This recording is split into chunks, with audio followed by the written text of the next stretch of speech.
Good afternoon. It is Monday, April 14th. My name is Alexis Taylor, and I am here with two members of our amazing AFRO staff team. We are here to discuss some weekend headlines and some highlights that caught our attention. Ms. Megan Sales, what do you have for us? Let's talk about some hard news. Yeah, so first, I'd like to acknowledge that Saturday, April 12th, marked the 10th anniversary of Freddie Gray's arrest. We know that while in Baltimore police custody, 25-year-old Gray, a resident of Sandtown, Winchester, suffered a severe spinal injury that eventually led to his untimely death on April 19, 2015. Gray was injured while being transported to a police station. The ride was nearly 40 minutes with multiple stops, and though Gray was shackled and handcuffed, Baltimore police officers neglected to secure him with a seatbelt, which was a violation of department policy.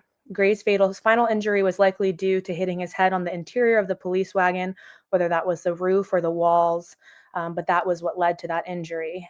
We know that the tragedy not only sparked citywide social unrest with the uprisings, it also drew national attention to Baltimore and propelled ongoing calls for police accountability, especially as none of the officers involved in Gray's arrest were fired from the department or convicted of any crimes.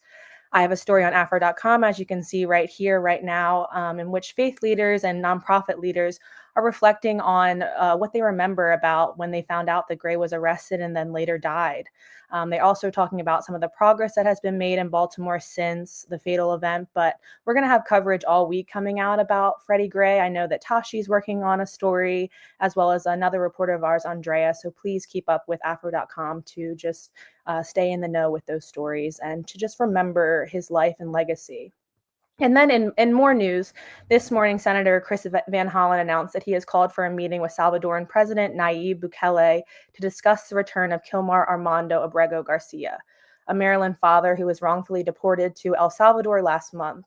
Abrego Garcia was detained by ICE agents on March 12th and sent to a terrorism confinement center in the Central American country on March 15th.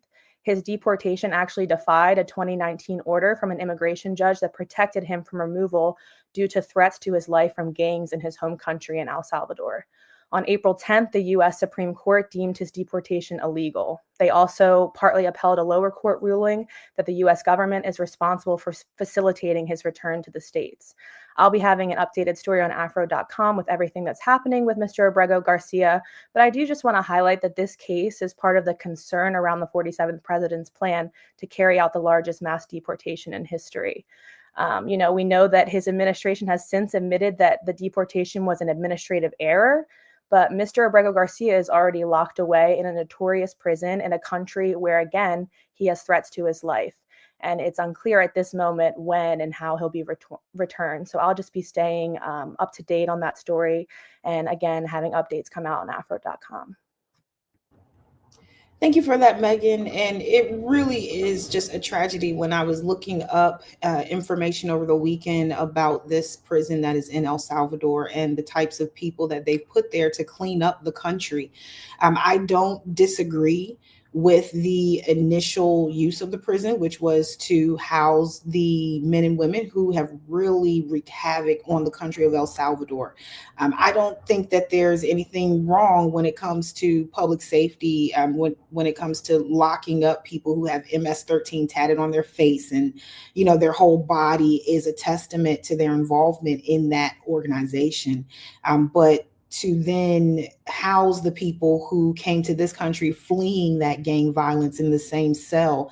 I mean, I can only imagine what they're going through. And so I love that our governor here, Wes Moore, is really standing up for this man and for his rights and really fighting for him to be returned to Maryland, and our elected officials as well.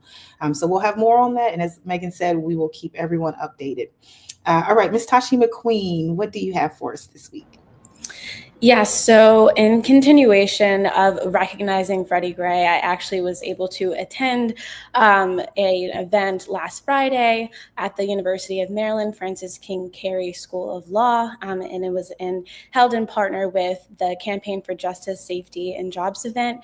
It marked the 10th anniversary of Freddie Gray's death and the subsequent Baltimore uprising. It featured conversations with William Billy Murphy Jr., the then attorney for Freddie Gray's family, family, and a host of other city and community leaders who are reflecting on the community's meetings that were held throughout, throughout his passing, and the uprisings, and meetings with legislators, discussing those policies, state and local, what can be done to help and improve the Baltimore Police Department and the way that they handle the way that they handle community involvement and protests that made up the uprising and resulting changes. Some of those changes that they talked about in particular was the federal consent decree, of course, the meetings that were held. And, some leaders particularly spoke about how, regardless of federal changes, it started under the Obama administration and they found support there, then going to the Trump administration, and some of those, that support kind of rolled back, but how the community is just continuing to put the pressure on to make sure that the federal consent is being addressed and, met. As well, Murphy in particular recounted the family's determination to seek justice both privately and publicly, leading to a $6.4 million settlement with the city. He also called on young people who were there and aspiring lawyers to action, as under the Trump administration, again, police accountability has been rolled back, and he doesn't foresee the president stopping there. So yeah, definitely check that story out online right now. All right. And moving along, before we move along, I do want to say we're going to issue a correction. Freddie Gray was injured on April 12th, and then he passed away as a result of those injuries on the 19th. On the date of his funeral service, April 27th, we saw those uprisings here. So we will issue a correction for that story. It was April 12th. All right. I will keep it here in Baltimore, just switching gears a little bit. I hope everyone has their tea hats ready for the April 26th Afro High Tea. This is going to be a time for members of the community to come together in their finest threads. Make sure that you have your hats ready. This event will take place at Martin's West on April 26th from 2 p.m. to 5 p.m. And I hope to see you all there. We're expecting hundreds of people. This is always a sold out event. It is organized by our very own Afro Community Relations Director, Miss Diane Hawker. And it's just one event that's taking place in April. We know that April is all about Financial Literacy Month, so that means that the Afro is laser focused on this month with all the tips to help you stay on track with your finances. Last week, we focused in part on debt management and credit repair. Before that, we spoke about the budget and how to make sure that you are saving the funds that you actually bring in each month. If you're a teen in high school, we have information on what you should be doing year by year before you get that high school diploma. We also have tips for people leaving situations where there is intimate partner violence, tax tips, suggestions for what to do with your finances if you're seeking a gray divorce. So all of that is going to be in the Afros that you see coming out each week during National Financial Literacy Month. That concludes another edition of Afro News at Noonish. I hope you all enjoy this content. Let us know what you want us to speak about. Let us know your thoughts on the topics discussed today by leaving comments, share this video, all of that. Make sure you're following us on all of the social media platforms, and we will see you next week.